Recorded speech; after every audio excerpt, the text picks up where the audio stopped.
Good day everyone, my name is Maria Migomi Pili Branda from BEd to B. Ang aking napiling awiting bayan ay Leron Leron Sinta. Ang Leron Leron Sinta ay isang awiting bayan na nagmula sa relihiyong Tagalog sa Luzon. Isa itong masayang kanta na karaniwang inaawit ng mga bata. Ngunit kung iisipin nating mabuti, may malalim din itong kahulugan.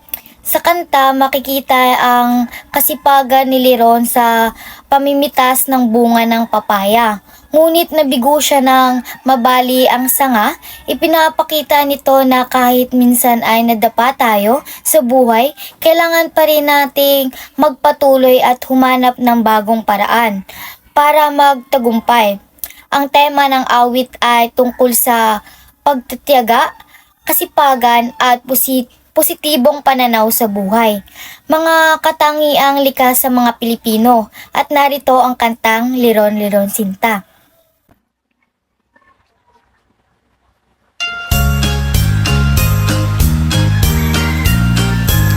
Leron Leron Sinta, puko ng papaya, dala dalay puslo, sisigla ng bunga, pagdating sa duloy, napali ang sanga, kapos kapalaran, umanap ng iba, kumising ka nene, tayo'y manampalok, dalhin mo ang buslot, sisigla ng hinog, pagdating sa duloy, lalampalampayok, kumapit ka nene, baka ka mahulog, ako'y gayahin mo, ang batang matapang, ang baril ko'y pito, ang sundang ko'y siyam, ang lalakarin ko'y parte ng dinulang, isang panggang pansin, ang aking kalaban,